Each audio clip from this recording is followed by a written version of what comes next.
नमस्कार, आप देख रहे हैं पंच न्यूज एनसीआर और मैं हूं आपके साथ मानवी ठाकुर। शुरुआत करते हैं आज की खास खबरों से। अधिक अपडेट्स के लिए बने रहिए पंच न्यूज एनसीआर के साथ। चैनल को लाइक, शेयर, सब्सक्राइब करें और बेल आइकन दबाना बिल्कुल न भूलें। भीम आर्मी चीफ चंद्रशेखर रावण लोकसभा चुनाव के मद्देनजर बुधवार को जोधपुर आए, जहां उन्होंने प्रेस वार्ता को संबोधित किया, जिसमें उन्होंने कहा कि ये चुनाव दलितों, पिछड़ों को एकजुट होकर अपनी ताकत दिखाने का चुनाव है। विधानसभा चुनाव का जिक्र करते हुए उन्होंने कहा कि वोट के आधार पर पिछली बार उनके अलायंस 14 लाख से अधिक मत मिले, जो कि प्रतिशत के आधार पर 2% से ज्यादा है। जोधपुर में दलित और पिछड़ों के 8 लाख वोट हैं। अगर हमने इनको साधने में सफलता मिलती है तो हम निर्णायक होंगे। चंद्रशेखर ने कहा कि हम अंबेडकर के विचारों को आगे बढ़ा रहे हैं। दलित और पिछड़ों के लिए सम्मान का जीवन, रोजगार, ग्रामीण प्रतिभाओं को आगे लाना, कानून की समानता व समान न्याय मिलने के पक्षधर हैं।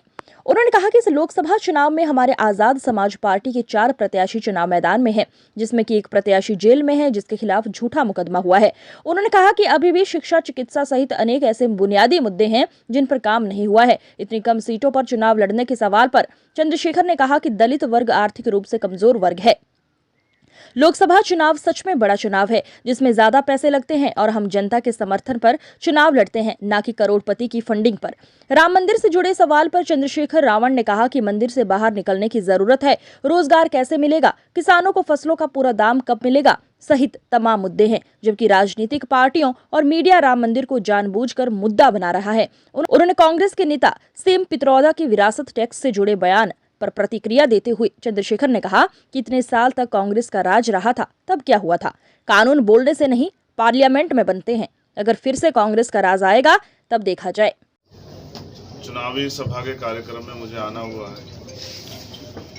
राजस्थान में हम लोग विधानसभा चुनाव हमारे साथियों के साथ बड़ी मजबूती से लड़े थे। हमें विश्वास था कि यहाँ की जनता का आशीर्वाद हमें मिलेगा। वोट के रूप में वो हमें मिला भी। हमारे अलायंस को लगभग 14.5 लाख वोट मिला, लेकिन वो परिणाम के रूप में बहुत अच्छा सीटों के रूप में नहीं बन पाए। तो हम अपनी विधानसभा वाइज जो कमियां रही उसको सुधारने के लिए हमने 3 महीने फिर जो है एक्सरसाइज की, और अब 4 प्रत्याशी हमारे लोकसभा के यहाँ लड़ रहे हैं। जहाँ हम हैं जोधपुर में, वहाँ से आनंद चौहान जी, जो भीम आर्मी के बहुत सीनियर नेता रहे, जिन्होंने जमीन पर लंबे समय काम किया, वो अब लोकसभा के प्रत्याशी आजाद समाज पार्टी से।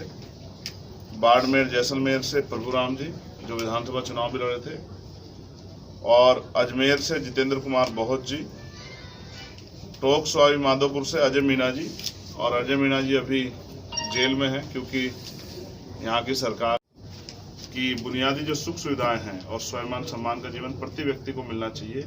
नौजवानों के लिए रोजगार, अच्छे स्कूल, अच्छे कॉलेज, यूनिवर्सिटियाँ, अच्छे स्पोर्ट कॉलेज, ग्रामीण क्षेत्रों की प्रतिभाओं को आगे निखारने के लिए बहुत अच्छे इंतजाम, अवसर और अच्छे हॉस्पिटल, तमाम तरह की जो है उस तरह की व्यवस्था है जिससे जनता को सुख सुविधा मिले और कानून व्यवस्था बहुत अच्छी। यही हमारे मुद्दे। सर, विधानसभा में आपको कितना प्रतिशत वोट मिला?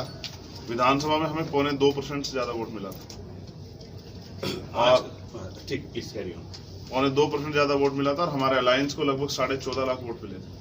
नहीं, लगभग अब लोकसभा के अंदर क्या रोल रहेगा पार्टी का? जहाँ जहाँ भाजपा और कांग्रेस की टक्कर है वहीं पर आपके प्रत्याशी खड़े, अन्य जैसे 25 सीट 25 जगह पर आपके प्रत्याशी खड़े नहीं। ये बड़ा चुनाव है, इसमें बहुत पैसे लगते हैं, तो प्रत्याशी को बहुत हिम्मत जुटानी पड़ रही है।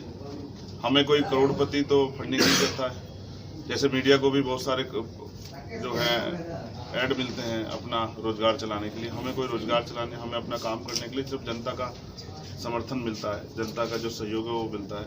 अब आपको पता होगा कहाँ कहाँ उनकी टक्कर है, आप पे ज्यादा खबर होगी। झूठा मुकदमा लगा के उनको जेल में ठूस दिया।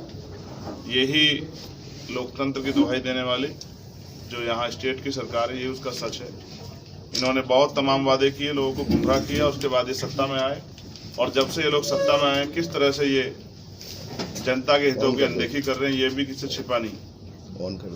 कास्ट एट्रोसिटी हो या बुनियादी मुद्दे हों, कास्ट एट्रोसिटी तो बढ़ गई है, लेकिन बुनियादी मुद्दों पे भी, चाहे वो शिक्षा हो, चाहे वो चिकित्सा हो, चाहे वो रोजगार हो, उन पे भी कोई बुनियादी काम नहीं हो रहा है। तो मेरा ऐसा मानना है कि पिछली बार हमने प्रयास किया था, हम सफल नहीं हो पाए, लेकिन इस बार फिर हम प्रयास कर रहे हैं कि जनता अगर हमें आशीर्वाद देगी तो हमारे दलों से चुने व्यक्ति जनता की सेवा के लिए 24 घंटे 7 दिन लगातार मेहनत करेंगे।